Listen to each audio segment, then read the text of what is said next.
Hello, Julian. Hello, Mike. Hey, do you remember the vet, Laura, who's going to ride her tandem round the world?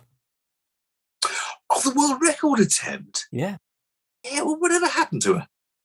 let's ask her. Let's get her in. Hi, I'm Mike Brampton. And my name is Julian Hoad. Welcome to Veterinary Ramblings. Laura, how the hell are you? A bit tired. Really? Is that you had a hard day? Did you? Not today, but yeah. I had 180 days, yes. What you been doing then? Oh, you've been on your holidays, hollybobs. Yeah. Been on holiday since last spoke to you. Yeah. So Nice. what did you do on your holidays then, Laura? Yeah, did you go somewhere nice? Yeah, only 21 countries, yeah. Ah, Is that all? Yeah, that's all I can manage in the end. Laura, listen, thank you so much for coming back on the show so quickly after your Yeah. trip. We No, are that's chuffed a bit. okay. Chuffed a bit. I got booked in pretty quickly. You guys were pretty efficient. Well, we've been counting the days, and we say to Alicia, get quick as soon as she touches ground. We've been following. Call her. We've been following. No, So there may be a poor fool out there who didn't hear your time with us last time and is wondering what on earth you did. So tell us, what have you? yeah, what have I was you about been to doing? say, if Where have you anybody's just tuned in, they'll be like, what on Yeah. earth? Am I on the wrong podcast? been? So Laura Massey-Pugh, Yeah. thank you so much for coming on Veterinary Ramblings a second time. About 180 days or a little bit more after the previous time you went on. What have you been doing in that intervening period?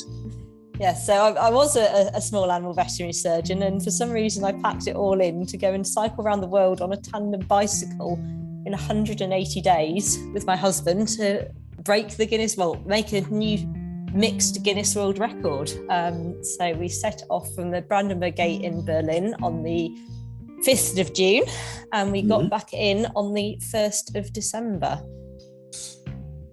Wow. And that's it in a nutshell, I think, yeah. All right. Well, thank you very much for mixture of coming on. records. And if you've enjoyed the show, Yep. then Yeah, bye all. So a Yeah, mixture of buy the records. book. I know one of those records is Oh no, it's He's a mixed cycling behind record, the- yeah. well, one of the records is cycling behind the beardiest man in the world. Yeah. Oh right. Yeah. I should probably apply for that one too. Yeah. Another one should be spending 6 months with your married partner. Yeah. And another After one should lockdown be in the for world. sitting behind somebody with Giardia for up to 10 hours a day. Oh dear. Mm. Oh, that's not good. Ow. Because of course, yes, the veterinary profession will understand the Yeah. implications of that. Absolutely. So how far into the trip did that shitstorm? Sorry, did Well, that? yeah. I'm Hoad pretty Brown sure happened. he picked it up in Giardia, but he managed to incubate it nicely to Thailand. And I think the second and third bouts occurred in Australia. So, yeah, the consequences were long and far reaching, shall we say. Yeah. Turn the trail brown. That's really unpleasant. I've had giardia. It's not nice. And actually, God, I can hardly walk when I had giardia. And he's cycling. I don't quite know how. He almost fell over at one point, but yeah. Wow. good. I mean, as if it's not hard enough. Yeah, I have plenty of challenges along the way. Yeah, I mean, the Giardia kicked off a whole load. So that he then lost a load of weight. So then he got saddle sores, and because he got saddle sores, he changed his position on the bike. So then he got a knee problem, and and then there all sorts of. Yeah, I wouldn't think of that. You probably would, wouldn't you, Mike? You'd think of that, but I wouldn't. But I can't. I suppose I can't tell the story of the saddle sore because it's. I told You've probably it, never been on the bike for long enough because you're so blooming fast. No, I'm not going to tell stories. I want to hear your story, Laura. You left Brandenburg Gate in June. was it a dark and stormy night? No, that was glorious. It was hot, Excellent. but it was. I don't know if you can remember, mate, but that was the first time it had actually been hot. So we were almost suffering with heat stroke on the first day because we weren't used to the heat. We hadn't been able to train in the heat. We hadn't been able to acclimatise, and suddenly we threw ourselves into, a 100-mile ride in. It was probably only high 20s, so it was nothing compared to what we did end up cycling in. But because the temperatures in the UK had been struggling to make double figures by that point, it was suddenly like, wow. Europe was good, but yeah, Europe is always hilly and challenging, and kind of potted through. Got to Asia, feeling quite pleased with ourselves, and crossed over in Istanbul.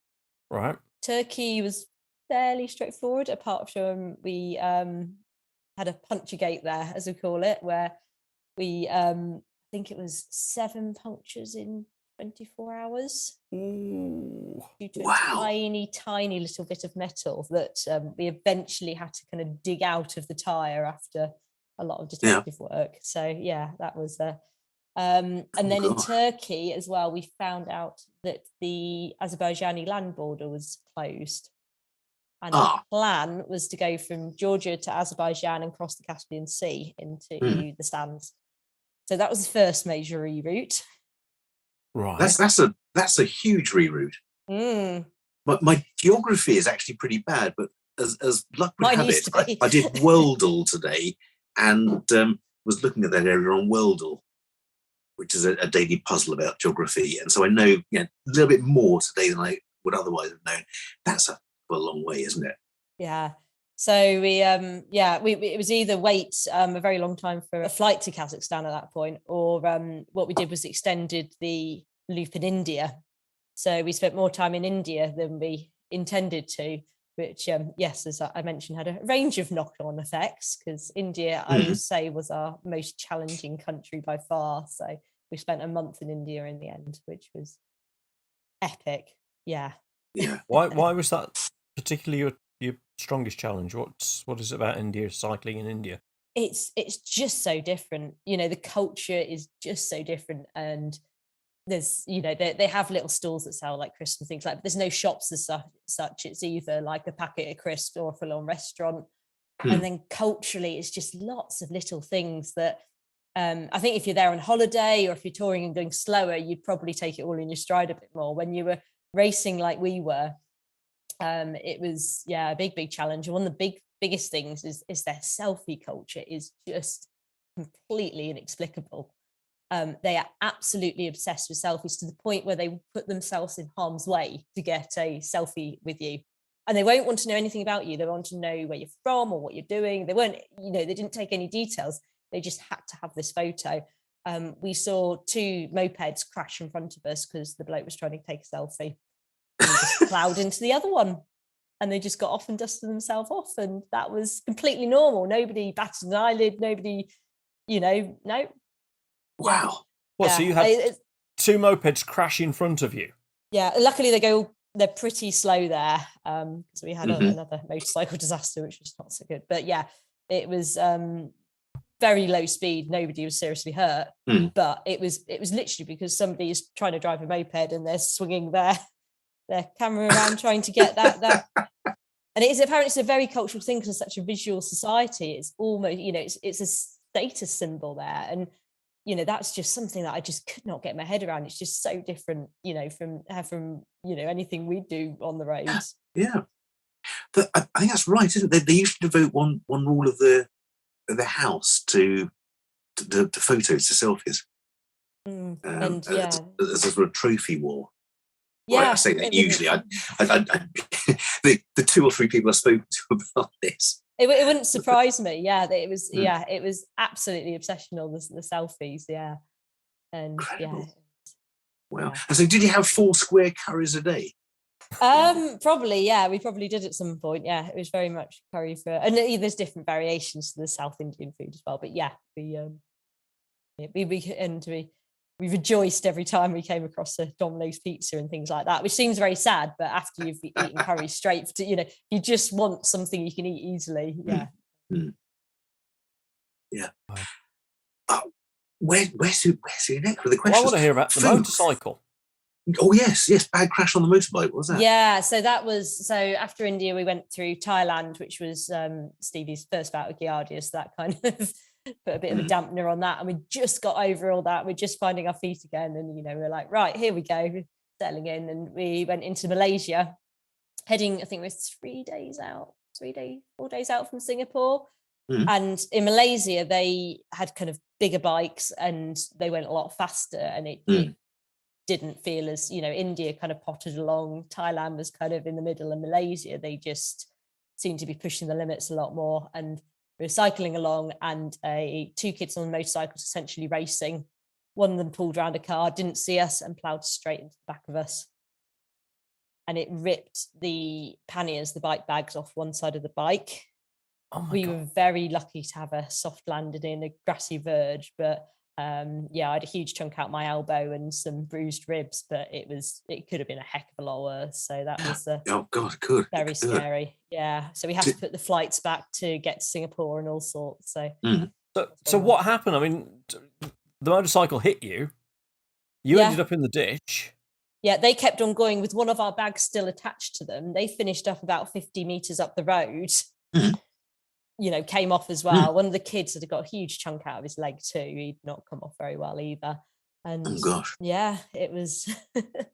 Were there emergency services there, or? No, people did pull over to help, and some of the locals were extremely helpful and very, very kind. And they, helped us get a hotel and helped me get some dressings and things like that. You wouldn't have the option of taking time off to heal or anything, would you? Well, no, and that was the thing. That's why we could have called, police, ambulance, things like that. But because I'd kind of got a doctor that was semi-on call and things, we did everything as much as we could by ourselves to kind of stay on track. And we figured out pretty quickly that these kids weren't really going to, nothing was going to happen. It was, they were just going, oh, they're just kids. They just have fun. And we're like, maybe not that much fun, and maybe this might be something here, but no. So it's odd, isn't it? We're so used to the insurance scenarios, the legal ramifications. Yeah, what you don't realise is that Laura's a cyclist, Julian. And cyclists just pick themselves up and get on with it. I cycled into work for about 3 days in a row. It was about 10 years back, thinking I'm gonna cycle in every day. That's it, cycling. Third day, I got knocked off the bike by a white van and landed up in the ditch, completely unhurt. I have to say, if I can indulge myself, maybe a few little bramble scratches, and actually I did ruin a pair of Bridgedale socks because they got caught in some brambles. But that's me gone now. On cycling on roads, can't do it anymore. Lost my nerve completely. And you get wiped out by a Malaysian joyrider on a powerful motorbike. Get up, brush yourself off, have a night's rest in the hotel. You're off the next day doing how many miles a day? It was over 100 miles a day average. Yeah, but then that included, and I've yet to figure out what the daily, if we take out every day that we didn't cycle on, if that makes sense. Every day we got a flight, but even without that, it was over 100 miles a day average because we did a bit extra as a kind of a buffer distance. So yeah. And I just want to confirm, it wasn't one of those electric bikes, was it? No, there's no motor. So many people went, no. It's electric, is it? No, it's not electric. I did that know. To you? I was being an arse. So many people were kind of going, oh, where's the motor? Like, They really? I'm the motor. Right here, yeah. Oh my God. Yeah. So the logistics, you mentioned there putting the bike on a plane. Yeah. This is a tandem. This is twice the size of a normal bike. How does that work? So it's got couplings, which are kind of special joints in the middle, so it separates in two, so it fits into two standard bike boxes. I see it. Yeah, I've got a picture of it up here now. Yeah. It's pretty cool, but it's not cool, as simple as just unscrewing it and taking it apart. You have to take the brake off from the back, and you have to still spin the handlebars. You have to take both seats off, my handlebars off. You have to take the pedals off. You have to take the disc brakes off. I forget what else. But yeah, it's not just a take it apart, shove it in two boxes job. It took up to 3 hours to package. Okay, you say from a logistics point of view that you were carrying these bike boxes on the back on a trailer, were you? Or No, so I had to source those as well. So every flight we had in advance, I'd have, because we had to ride to the airport as well. So we couldn't ride to a bike shop, package it, and then shove it in a taxi. We're not allowed to use taxis to travel. So we right. No, yeah. Goodness do like to make it a challenge. So I had because to, otherwise, if I'd done that, I'd have arranged to go to a bike shop about 1,000 miles from the airport. yeah, Packaged it, got a taxi. You know, I'm cycling around the world. It's fine. Got the bike in the back. It's all right. Yeah, no. So I had various wonderful people from that around the world that came and met us at airports with bike boxes, and then I think it's just one occasion in the end that we put the bike boxes in the taxi, which is always you're like, what are you doing? So you pay for the bike boxes to get a taxi to the airport, and then you ride there yourself and leave the boxes there. Wow. How many flights did you take? It's 10 flights in total, but 6 actual flights, some of which were 2 flights of connections. Yeah. Right. Yeah. Okay. So you mentioned flying portions in total were 6, I believe. Yeah. 6. So you mentioned many, is it? Australia. Yeah. So we did So you Australia. flew to Australia. Yeah. So where did you fly into? We flew into Perth. Okay. And then you rode across Australia, all the way round the to coast? Brisbane. Yeah. So we went the south coast. So we went through the Nullarbor Desert. Yeah. That's not renowned for being temperate, is it?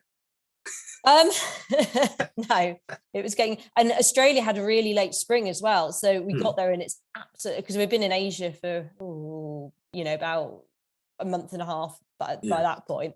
So it was getting close to 0 degrees. So we thought it was absolutely freezing. Got none of our warmer kit. And we were like, oh my goodness, because it was unseasonably late spring there.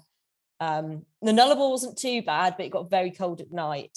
So we only ended up camping the once. So that was not too bad. But and do you have to carry your tent with you? Or you had... Yeah, the tent came the whole way. Yeah, tent, sleeping bags, mats. Yeah. I'm crying inside. I'm putting a brave face on, but I'm crying. It was a very lightweight tent. They come a lot lighter than they used to. No, all the camping stuff was absolutely spot on. And yeah, we kind of all the camping stuff was pretty much in all the front panniers. So, and a couple of down jackets, that sort of thing. So, and then the back was just everything else we needed. Yeah. At the end, so you've cycled 100 miles, which by any stretch of the imagination is not an easy thing to do. And certainly not day after day after day after day. So you finish your ride of your 100 or 110 miles or whatever it is. You get off your bike. And then you pitch your tent. Yeah. Talk us through that. You might have had to stop at a shop, do the shopping, and then pitch your tent, and then cook your dinner, and then try and psych yourself up to get in a shower. Although that didn't often happen if we were camping. No, I was going to say, it's no, forget that. But yeah, camping was actually, you almost got a bit more downtime because you often didn't have any facilities or internet. But even staying in a hotel, you'd get in. I might then go and pick up a takeaway or walk to the nearby shop, get in, have a shower, wash your clothes, because of course there's nobody washing your clothes for you. So washing your clothes every day, hanging those up to dry, potentially cooking dinner in a microwave in the hotel room. That happened a lot. Eating dinner, updating all the socials, planning the route, checking the weather. Takes us Giardia medication. Yeah. Checked Stevie's bum sores. Yeah. And then, it's not a huge amount of time to watch Netflix before bed. Let's put it that way. Right. Yeah. So you're doing all this. Yeah. You're really busy.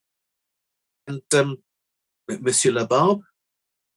So Monsieur Labarbe has been driving the bike all day, so he has had more mental focus than I have. Right. So the deal always was that I take on as much as I can off the bike because he has. And it's not that I'm sitting on the back of my feet if I still have to pedal, but even holding the bike and, if things like a crosswind day when you've got gusts all the time, or if you've got bad roads, he's had to navigate that, or if had to do night work. So night riding is always trickier. So no, it's not at all. Oh, sorry. I was thinking of Night Rider. Sorry. Yeah. Kit, right turn. Me, certainly, Michael. Sorry, Night Riding. Yeah, no, I imagine that would be trickier. I'm trying to find an easy way out of this, but my God, Whoa. So it's quite I think it was a fair division of labor in the end. Yeah. Sure. And as I say, because he was suffering a bit more than I was with ailments at the end of the trip. So, we stuck with his legs in the air with a frozen packet of peas on his knees and things like that. So Yeah, sure. Is he over the Giardia now? yes, we're going to get a couple more checks, but yeah. Sure. In the end, we thought he'd had another recurrence, and it turned out it actually made him lactose intolerant. So that was yet another fun game, was trying to fuel a 6'2" man with 8,000 calories a day that now cannot eat milk. Yeah, and cheese presumably. Yeah, and cheese, and had an addiction to Mars bars, breakfast cereals, and cheeseburgers at that point. So yeah, oh gosh. Carbohydrates. He needs fats. Yeah, it does. You got to have. But what did you do with that? Got inventive. Go on. I think we ate a lot of pasta. I'm trying to think what we did eat at that point. Yeah, actually, because we're in New Zealand, so that was really good for dairy equivalent milk. So they did a lot of lactose-free milk. Oh, right. Yeah, soy milk and stuff. No, just cow's milk with lactose. I don't know how they get the lactose out of the milk, but they do. Right. Yeah. They probably use galactosidase, don't they? Probably. Yeah. If you say so. But yeah, anything and everything I could get down him at that point. So yeah, lactose-free chocolate, all sorts of things, anything that. Sure. Yeah. And so, have you had to have full medicals since you got back, just to make sure that you haven't stuffed your kidneys and things, or? No, we haven't checked. not that they were. No, they're fine. They're fine. I'm sure it'll be okay. Yeah. So, what were there sort of special treats that you allowed yourself if you made certain targets, or? Yeah, I mean, you must have had some self-motivation each day. 'Cause I know when I was climbing Mont Blanc, and it's nowhere near what you did, but my climbing buddy and I would say, okay, look, initially it was for every 1,000 feet we do, we're going to have a little cup of tea. Or, when it got a bit tougher, okay, we're going to do 50 meters now, and then it's a blackjack for each of us. Yeah. Or a Ferrero Rocher or something. Did you do that sort of goal-setting treatise? Yeah, and that's, we used that sort of technique before, and it's a great technique to go, right, you've got a packet of sweets. But the problem is, because we're eating so much, consuming so much and fueling so much, you almost get a bit sick of eating food.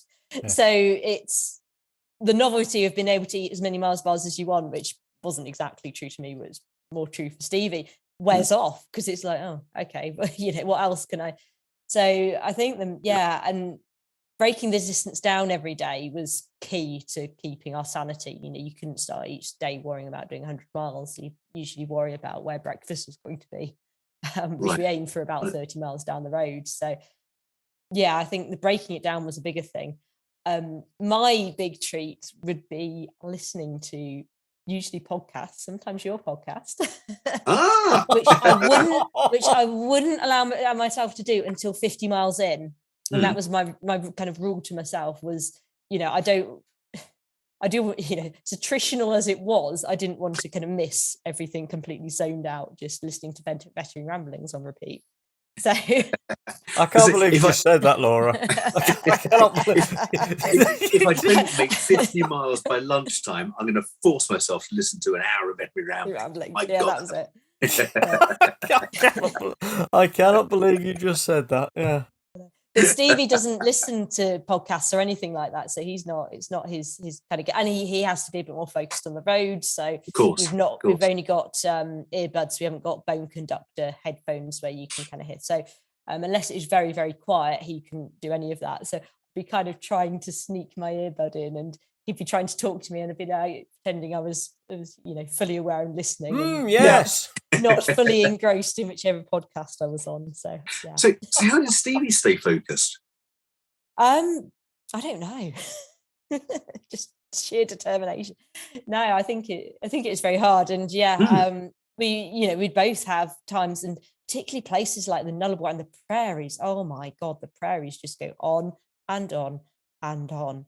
And it was just, very hard to, because the problem is you run out of things to talk about, because you're both going through the same thing every day. Yeah. You can't go, oh, did you just pop down the shops, dear? Oh, did you see so and so? No, we've been through exactly the same experiences. So we've got no news, nothing, new or different to talk about. So yeah, it was hard. Incredible. Wow. Amazing. Yeah. The reason I'm pausing is because I'm so absolutely gobsmacked, I think is the term to use, at how desperate things might have got at times. I mean, 180 days, we throw the thing away. 180 days around the world is quick. 180 days when you're living through it is a long, long time. 180 days when you're pushing yourself to the very limit every day, every single day, is enough to make most people stop, forget it. And we got to the back end of Canada and people were going, oh, you're almost there. You've basically done it. You've only got Europe to go. That's 1,800 miles. I've still got 18 days. That's over 2 weeks. That's like Lands John O'Groats and back. And, that's not a short distance, and we're trying to kind of pipe down all these people going, oh, you're nearly there, guys. And it's like, no, we're not. It's a long way. That's classic. That's classic North American, I'll say, isn't it? Because they perceive that, they'll go to Land's End because they've got 2 days in London. Yes. Yeah. They just assume that they can do this sort of thing. Did you feel when you got back to Europe you'd got home? Was that you were nearly home? That you were in familiar territory? It started to feel more familiar because, I'd been to Portugal before, so I kind of recognised that. Spain was a bit of a shock. Spain was very Spanish, and it was. I've never really been to Spain, but because we went right through the centre, so I think we're off the beaten track a bit. I think I had to utilise all 6 words of Spanish that I'd learnt from various pop songs and things like that. Because people there's very little English, and the food was all different, and they all totally did do the tapas, and Dos cervezas por favor. So what's the that's about the key one, isn't it? What's the 6th word? I just had a sudden glimpse of Faulty Towers. Manuel, there is too much butter on those trays. No, Mr. Faulty. No, it's on dos tres. On dos tres. Incredible. There's just so much, Laura, and I don't know. Can we do a quick fire quiz with you? Quick fire question with you? Yeah. Yeah. Yeah. Okay. Well, this is going to go bang, bang, bang, bang, bang between the 2 of us. Okay. So right. So thinking of your trip, what was the most boring part? Oh God, I failed already because I don't want to offend anybody now. I'd say the prairies were not stimulating. Okay. No ground dogs, no interesting shaped cacti. What was the most exciting day? Apart from seeing the Brandenburg Gate, probably in the Rockies. Yes, the mountains and going uphill and downhill. Yeah. Okay, so from uphill and downhill then. So what was the fastest speed you got to? I think it's actually in Turkey somewhere, and we definitely touched 50. It might have been 51, 52 miles an hour. Wow. So that was just a 2-hour day. I wish, yes. It lasted for all about 3 seconds. Okay. And what about the slowest day, the day that things just didn't seem to go at all? So many. Was that Malaysia when you got knocked off? Well, no, we sped up pretty quickly then. No, that was luckily at the end of the day. So I think it was one of the days that Steve is ill, and it seems to take us all day to do about 40 miles into a headwind in Australia. But we definitely had days where we were below 10 miles an hour, and it was just a battle. Yeah. Getting back to Malaysia, if you were dragged along by the motorbike, technically then, did you have to walk back to where you weren't dragged? God, don't tell Guinness that. Okay. I did have to Alicia, get back on the blooming bit? bike to ride to the hotel, though. It was obviously wired in my brain that I was kind of limping along with going, I really hope I've not broken these ribs, and sat on the back to get to the hotel. Yeah. You're a Ooh, cyclist, gosh. Laura. You can Yeah, I do know, that. it is. You can do that. So be quiet. Be quiet about that, Julian, because we don't want Derek going, 50 metres in Malaysia. No. I think we've got enough of a buffer to cope with it. Excellent. It's not Very Roy good. Castle doing anymore, is it? Yeah, absolutely. No. So go on. Poor Roy. Poor Roy. Yeah, so what was the longest, steepest climb you did? It would probably be one of the ones in the Rockies. I'd have thought that was the high point of the trip. Yeah. So I think that was the toughest. There's a few in Europe as well. We had a few kind of good kind of passes from. So within the first day, getting from Germany to Czechia, we went past the ski resort. That's always a good sign that you've achieved something. Oh, and in New Zealand as well. Yeah, we went past the ski resorts in New Zealand. Yeah. Really? Yeah. Oh, wow. Okay. Wow. What about the most tiring day? I mean, I reckon every day for me would be, well, it's too tiring. But was there a day that you thought, no, that's it, I can't do it anymore. I'm chucking it in. We've done enough.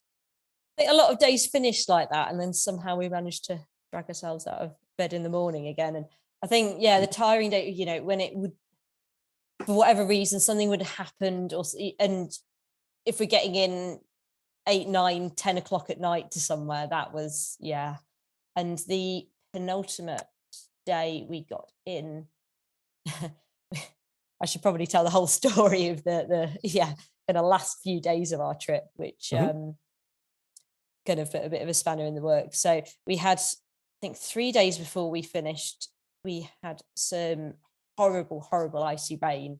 And it was just so cold. This is late November in Europe by this point. So we had gotten the distance now, but it's well under distance for what we're meant to do. I think it was 60-something miles that day, because Steve was basically hypothermic, and we saw a hotel and we just had to stop. But we knew it put us in serious jeopardy for making the 180 days. So after that, we really had to kind of push on to have any chance of making it.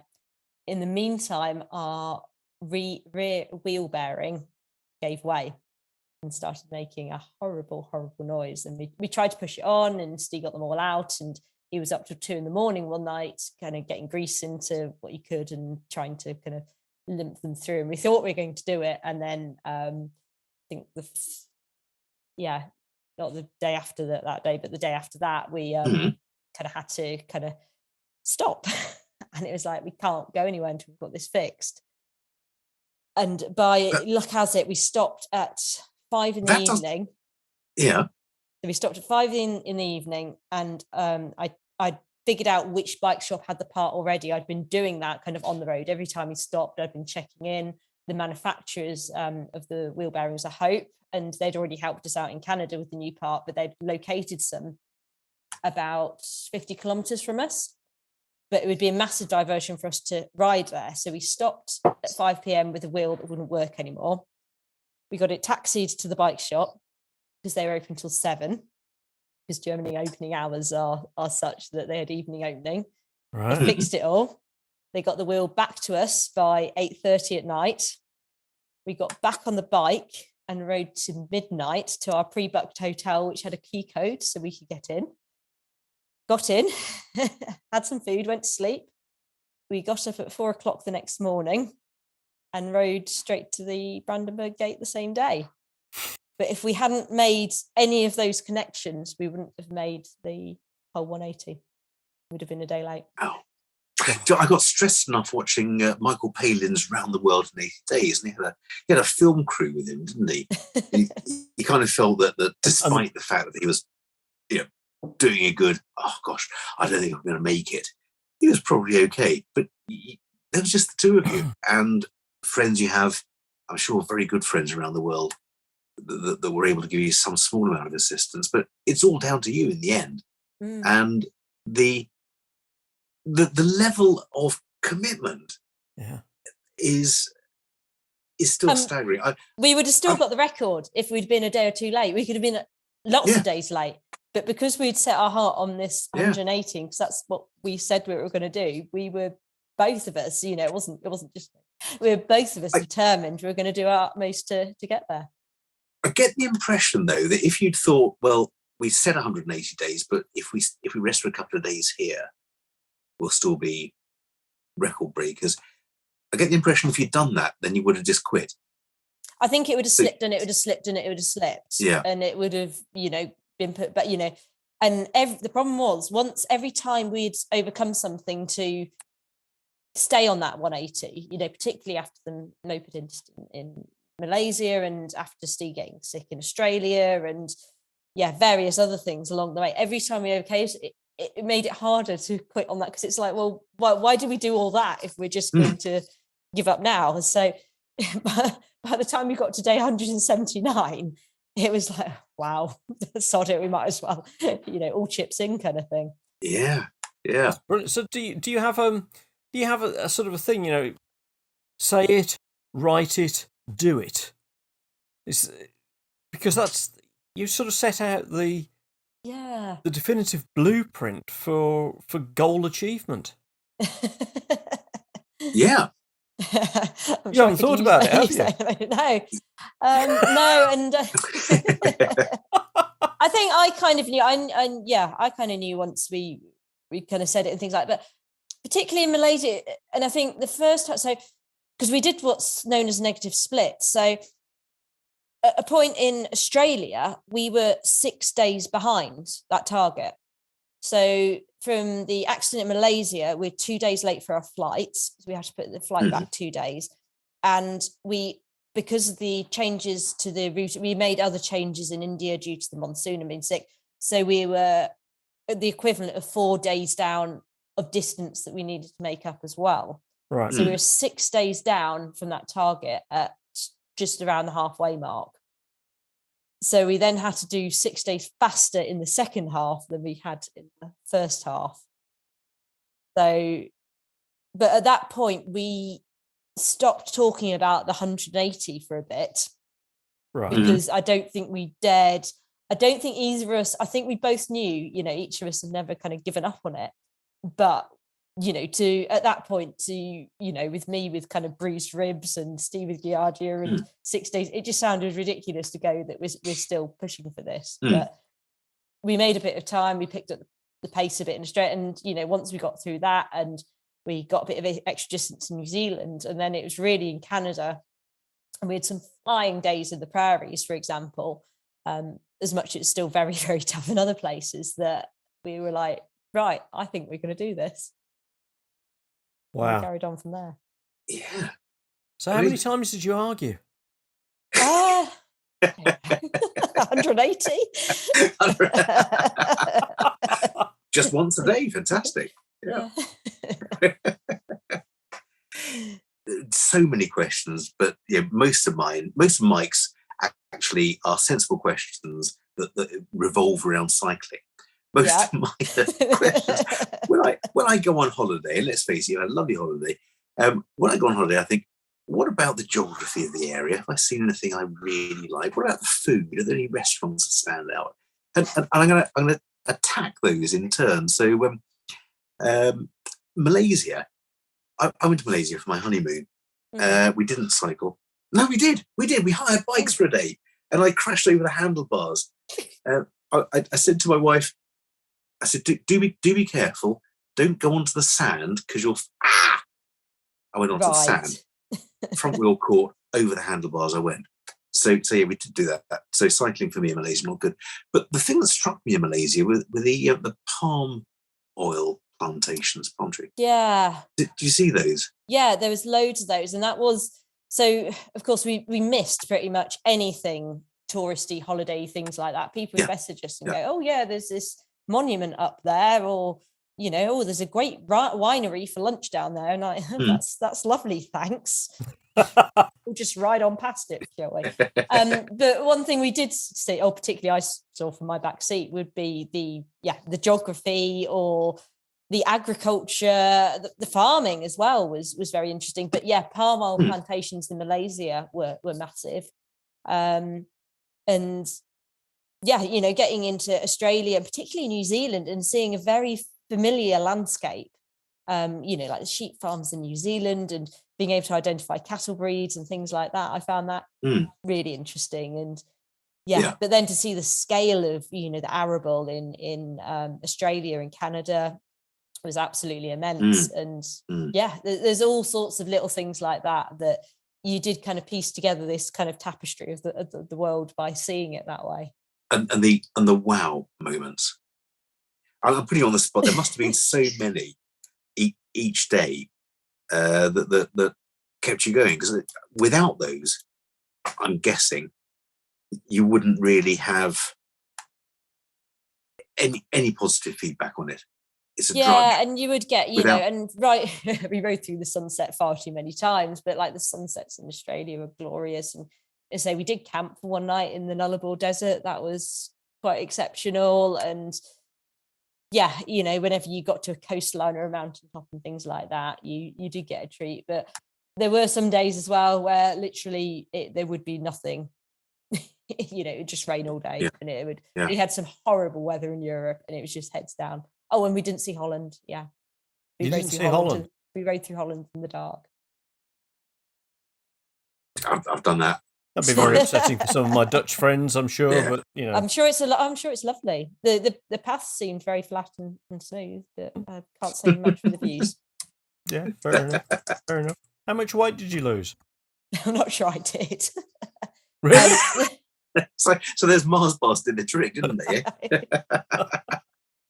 So, which I think is great. I think I did really well there to maintain. Stevie has lost a lot of weight. I think we think it could be in the range of 15 kilograms. Wow. Okay.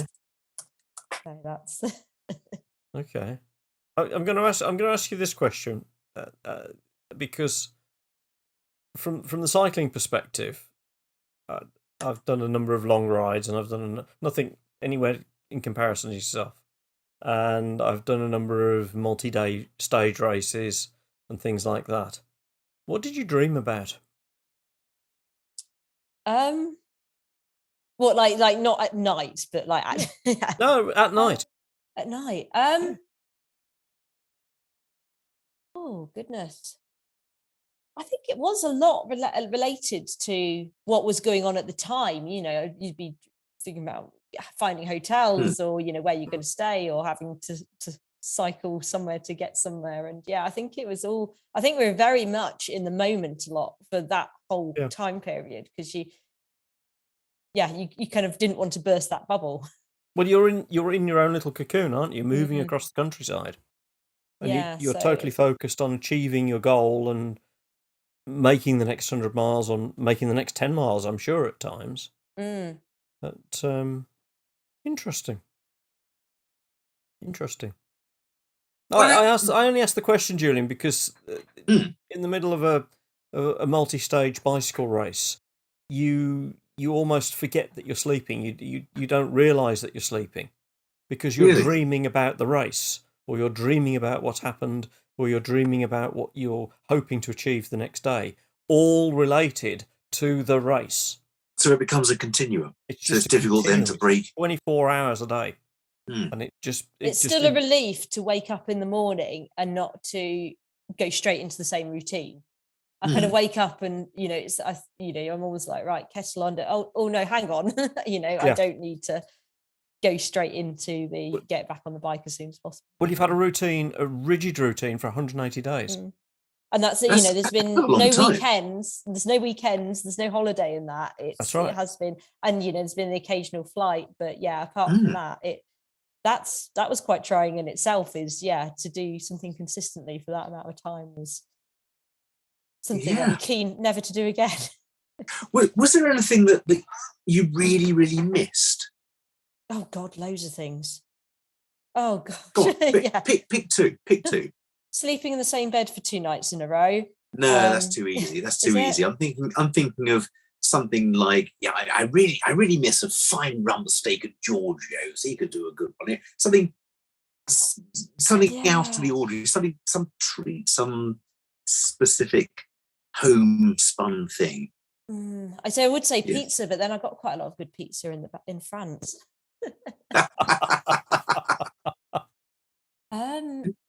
Yeah, but it would be just be like little like just having casual clothes to wear. You know, just being able to throw on a hoodie and jeans. Yeah. Not having to do your own washing every night in a shower. Yep. Yeah. Yeah. And being able to we went to the supermarket. I don't normally take Stevie to the supermarket. He normally comes away with a bottle of whiskey. But we went Good to go man, with good man. some reason recently, and put stuff in the trolley. He goes, "Oh, what about the weight? Don't buy anything too heavy. You know, we've got." I'm like, Steve, we're not on the bike anymore. I can buy as much heavy shopping as I want because we have a vehicle outside that can transport it. Because constantly worrying about, you know, the weight of everything you're buying and the food and how far you've got to carry it. And not having to book a night's accommodation every night. That was, yeah. Yeah. Been there, done that one. Yeah. But not for 180 days.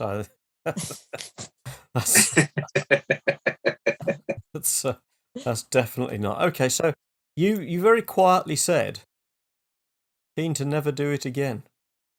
Yeah, I think this is, and I know this does get said, but I think this is our Everest. I think, you know, we've put everything into this mentally, physically, financially.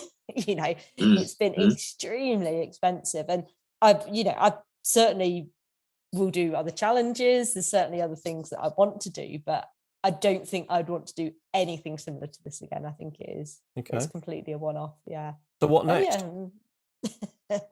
Find a job. You're not going to take 180 days off then? No, I don't think so. No. If you're anywhere near West Sussex, we've got a job going. Very good. Yeah. Yeah, I think like the evidence processing is going to take a while, and you say like a book, maybe some speaking, maybe some, you know, I've got a lot of video footage to get through, things like that. So I'm going to be doing like bits of locoming and things. I'm going to try and mix it up a bit in the future as well. So I'm kind of looking at other avenues and how I can kind of milk this for all it's worth. And yeah. You'll have to stop giving interviews for free then, Laura. Yes, I know. After this. Yeah, I know. Well, you know, those that supported me, you know, beforehand, it's Yeah. But so the book is a thing, isn't it? You must do one. I'm going to pre-order a copy. I'll put your name down. If you could. I want it by March, please. No. Oh, come on. That's I haven't asked too much. Okay, well, I want to book in 180 days from now, if I could, please. A bit more realistic. So you're back at the grindstone then? You're back in the consult room, back in the operating theatre? Yeah, I will be. I've got I'm doing some night shifts coming up just to break myself in gently, obviously. Night shifts, yeah. Right. Night shifts to break yourself in gently. Okay. Of course you would. Of course you would. And have you been out on the bike again? Only kind of commuting to the shops, things like that. But the first time I got on it, I had anticipated it might not be quite the same, but I completely underestimated it. So it took me about twice as long to get to where I was planning to go, which was a yoga class that I then missed because it was a not a unicycle, sorry, a bicycle. Yeah, because it's normal, and I had to steer it, and you know, it moves in funny ways, and yeah, it's all wobbly. And of course, the weather's atrocious as well, so it's freezing cold too. So I had a complete panic because it was icy and cold, and yeah. And the yoga class was only 20 miles away. Yeah, I mean, a fifth of a day's cycling away. So since we spoke back in May, wasn't it? May. Yeah. I got enthused. Got my unicycle out of the shed and practiced. I'm still not very good. I couldn't quite do 100 yards in a day yet. Okay, because I was going to say, I don't know if you mentioned last, there is a unicycle world record around the world. You've learned nothing from me, Laura, have you? His missus might hear that. Yeah. She'll tell me off. She will, you That'd know. be a great idea, Julian. There you go. Yeah, I've got life insurance. You want me to do it? I said a few years back, I sold my practice, and I said, if we make a bit of money out of this, I wouldn't mind doing Everest. And there was so many silence, and you selfish bastard. What? She said, you die, wouldn't you? Die, and you leave me a widow, 2 young children. I said, well, no, but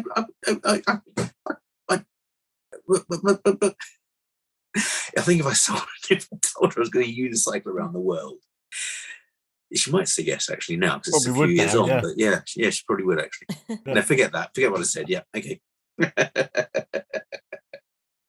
Did you keep the same saddles for the whole thing? Yeah, the Brooks, yeah. Saddles are fantastic. I think I've broken them in now as well. Yeah, they're beautiful now. Yeah. Oh, yeah. Just to explain to the non-cycling listeners and to Julian here. No. My climbing buddy has a Brooks cycle. You're familiar Brooks with saddle on his cycle. Yeah. The hard, handmade leather Brooks saddles that take 180 days and approximately how many miles? 18,078 was my most recent total. And 18,078 miles to wear in. Then they're very comfortable and they almost fit you. No, they fit a drink. Do you have to treat the saddles? I mean, do you put any leather treatment on or anything during the... You can do. We didn't take any with it. I think we had a very small quantity, which got melted. Yeah, so and I think Stevie ended up using a little bit of lip balm on the edges, thinking, mucosa leather. Was there anything you took that you didn't use? Probably only things that we're very happy not to use, like the kind of the trauma kits, the tourniquet, the nasopharyngeal tube, things like that. Yeah. Right. And I think we had some emergency dried food that we managed to keep to the last day. I was quite proud of that in terms of provisioning, but the emergency food didn't get touched until the last evening. Yep. I think that was about it. And, various spares and repair stuff. Yeah. There was nothing that didn't, I don't think we took anything we felt was excessive. Apart from one item I obtained in Canada, which caused a bit of controversy. What was that? Canada. So tin cans in Canada, can of beans in Canada, they do not have wrinkles. Right.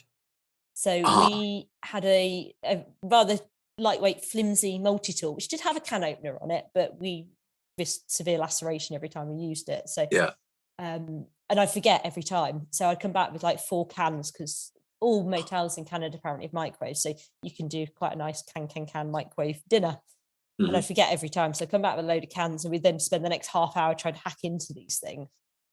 And on about the 4th or 5th time, I think I got to the end of the supermarket, was walking down the kitchen utensils aisle, saw a can opener, looked down at my basket and went, oh God, I've done it again. And I thought, sod it, I'm buying the can opener.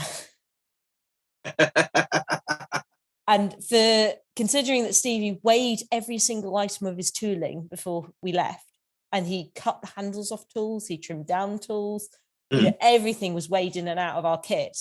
And this is like, your standard supermarket plastic, not massively heavy weight, but it's not the lightest can opener in the world. Did you cut down your toothbrushes? No, we did have the foldy up ones for hygiene reasons, because hygiene versus weight was a absolutely. Yeah, we've done that. So I mentioned climbing, and my climbing buddy and I always talk about going alpine and light, and then we talk the talk, and then we think, well, yeah, okay, fine, but actually, what if one of us breaks an ankle? Let's take the bothy bag, and we always end up taking way too much stuff that we never use, which does slow us down a bit. But we always think, well, okay, but we're up there safe, and actually. A lot of times we've been in Snowdonia and places like that where we've needed the stuff for other people. Because we've been in situations where we've come across people who are inadequately dressed and have had problems, and we've covered them in blankets and chop limbs off and fed them to them. Just that keep sort of alive thing. and things. But actually, you don't have that option. There's no altruism when you have something like that. No, and we had to. And in fact, it came to play quite massively. We in New Zealand, and it was another day. It was absolutely pouring, and we hadn't got our kind of waterproof and winter gloves yet. So I think I just got a very thin pair of gloves, and we were both wearing marigold gloves on our hands. Mm-hmm. Because we had nothing else. So we stopped at the supermarket and we'd purchased these beautiful marigold. We're bombing it. We've got, I think, about half an hour to get into this hotel. It was another occasion where Steve was on the verge of hypothermic by the time we got him in. And this lady flags us down for this car on the side of the road. And so we stop and she goes, "My husband's having a fit." I'm like, oh my God. So I've got Stevie standing holding the bike, shivering. I'm like, he's going to go any minute. But you can't just... So I checked the bloke was conscious and he was a bit out of it, but he's breathing and upright and everything. And I said to him, "Look, you're going to have to flag the next car. You can't stop us here. We have to go. We are freezing." So I flagged the next car for as soon as the next... And there was a petrol station across the road as well. But as soon as the next car stopped, to get on the bike, bomb it to the hotel.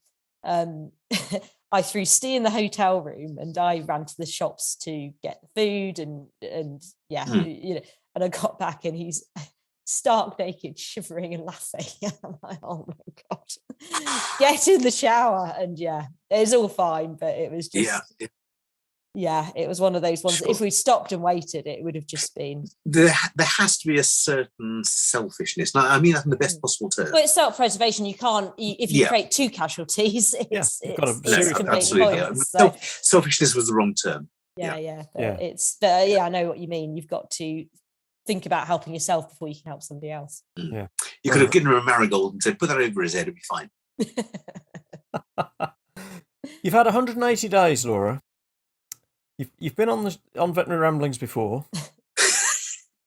I know where this is leading. You know where this is going, do you, Julian? I've got a rough idea.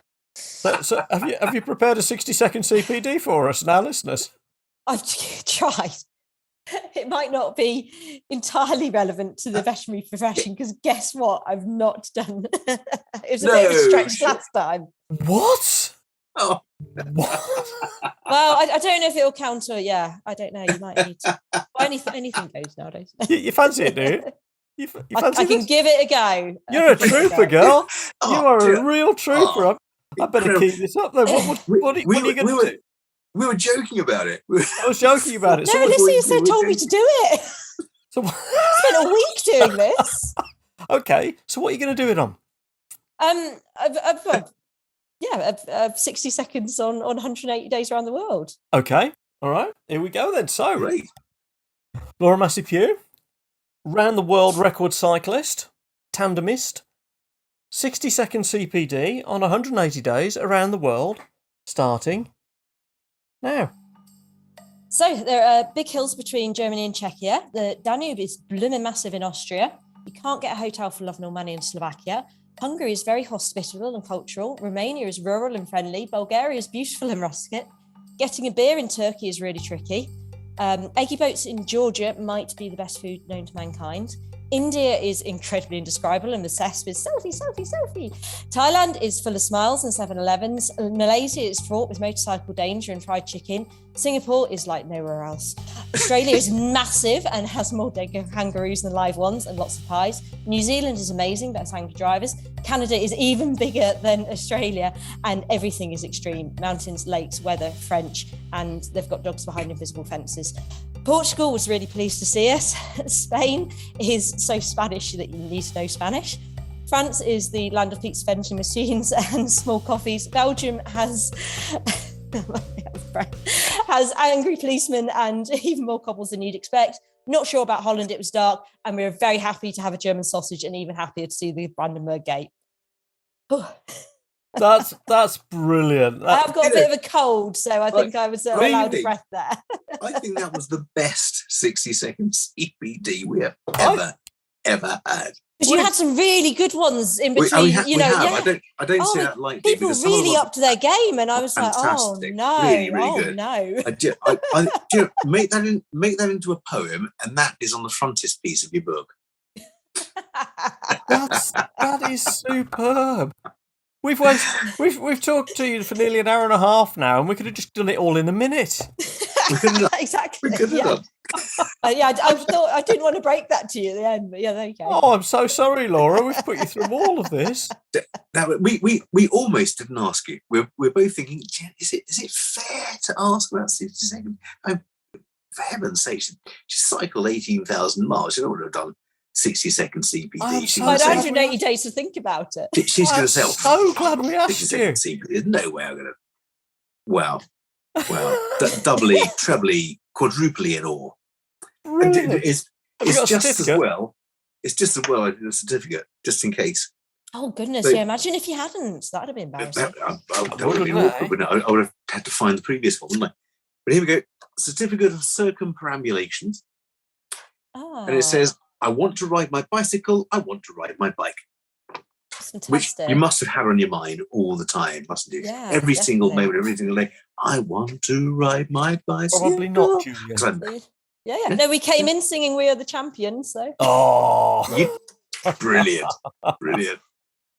And then I couldn't think of anything more fitting than just a series of bicycle photos. So here's a photo of a bike on a porch in Malaysia. Are those goats? Yeah, they're that's goats. very fitting. Again, on the porch in Malaysia. This is a bike parked next to an upside down house in Brighton. That could be Australia though, because it's upside down. It could be. I was thinking that. This is a bike parked outside. that's your house, isn't it? This is my house. Yeah, this is Bâtard Montrachet in France. Really nice vigneron, France. I'd like to say it was my bike, but I didn't. I walked there from the taxi and staggered out again afterwards. This is a bike parked outside a homebrew shop in Greece. Yeah, that would be that's on the to-do list, I think. Yeah. And this is how I imagine your tandem probably looked. Because that's not offensive at all to me. No, I thought not. So sorry to I can mute him or listeners. kick him out if you like, Laura. I thought I'm hiding behind a bit of paper and a computer and several hundred miles. I can't believe you've done that. For the listeners, I've just shown a highly offensive picture of me riding a bike with my daughter on a pull-along bike strapped along behind it. And so now, 2-year-old daughter on a tag-along bike. Having said that, that was really hard work. And actually, I don't believe the tandem would have been any easier than that, would it? Well, I was pedaling too, so hopefully it I was going to say, Julian, I'm going to get you out of this hole because I think what you've got to understand here is that when you ride a tandem, you've got two people. You've got a pilot and you've got somebody called the stoker.